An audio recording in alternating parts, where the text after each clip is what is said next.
കെഎസ്ആർടിസിയിൽ 2015 നടന്ന promotion Mamankam corporation വരുത്തിവെച്ചത് വൻ സാമ്പത്തിക ബാധ്യത. 200ഓളം ഇൻസ്പെക്ടർമാരെയാണ് വിരമിക്കാൻ ദിവസങ്ങളും ആഴ്ചകളും ശേഷിക്കെ അസിസ്റ്റന്റ് ട്രാൻസ്പോർട്ട് ഓഫീസർമാരാക്കിയത്.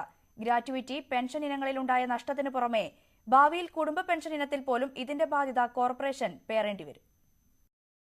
കെഎസ്ആർടിസിയിലെ വകുപ്പുതല പ്രമോഷൻ കമ്മിറ്റി തയ്യാറാക്കിയ പട്ടികപ്രകാരം 2015 മാർച്ചിലാണ് ഒറ്റയടിക്ക് നിരവധി പേർക്ക് സ്ഥാനക്കയറ്റം നൽകാനുള്ള ഉത്തരവിറങ്ങിയത്. ജില്ലാ transport officer, assistant transport officer, enquiry officer, administrative officer, depot engineer, assistant engineer തുടങ്ങി നിരവധി തസ്തികകളിലേക്ക് സ്ഥാനക്കയറ്റം നൽകി. ഇതിൽ എടിഒമാരായി മാത്രം സ്ഥാനക്കയറ്റത്തിന് 203 ഇൻസ്പെക്ടർമാരാണ് പട്ടികയിൽ ഇടം പിടിച്ചത്. 203-ൽ 108 പേരും അക്കൊല്ലം തന്നെ വിരമിക്കുന്നവരായിരുന്നു. 90-ൽ പരം ഡിപ്പോകളിലായി 15ലധികം ഒഴിവുകൾ മാത്രമേ ഉണ്ടായിരുന്നുള്ളൂവെങ്കിലും മിക്കവർക്കും സ്ഥാനക്കയറ്റം ലഭിച്ചു. മണിക്കൂറുകളും ദിവസങ്ങളും മാത്രം പുതിയ കസേരയിലിരുന്നാണ് പലരും വിരമിച്ചത്. പ്രബല യൂണിയനുകളുടെ ഒത്താശയോടെയാണ് ഇതിന് കളമൊരുക്കിയതെന്നാണ് ആരോപണം.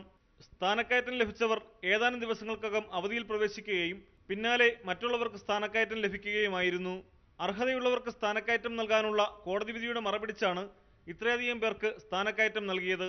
ഗ്രാറ്റുവിറ്റി ഇനത്തിൽ മാത്രം ഓരോരുത്തർക്കും ആയിരക്കണക്കിന് രൂപയാണ് ഇതിലൂടെ അധികം നൽകേണ്ടി വന്നത്. പെൻഷൻ തുകയിലും കുടുംബ പെൻഷനിലുമൊക്കെ കാലാകാലം ആനുപാതികമായ വർധന ഇതുമൂലമുണ്ടാകും.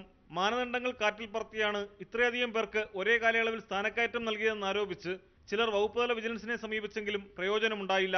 കെഎസ്ആർടിസിയിലെ സാമ്പത്തിക പ്രതിസന്ധി വർദ്ധിക്കാൻ ഒരു കാരണം ഇത്തരം നടപടികളാണെന്നതിൽ സംശയമില്ല.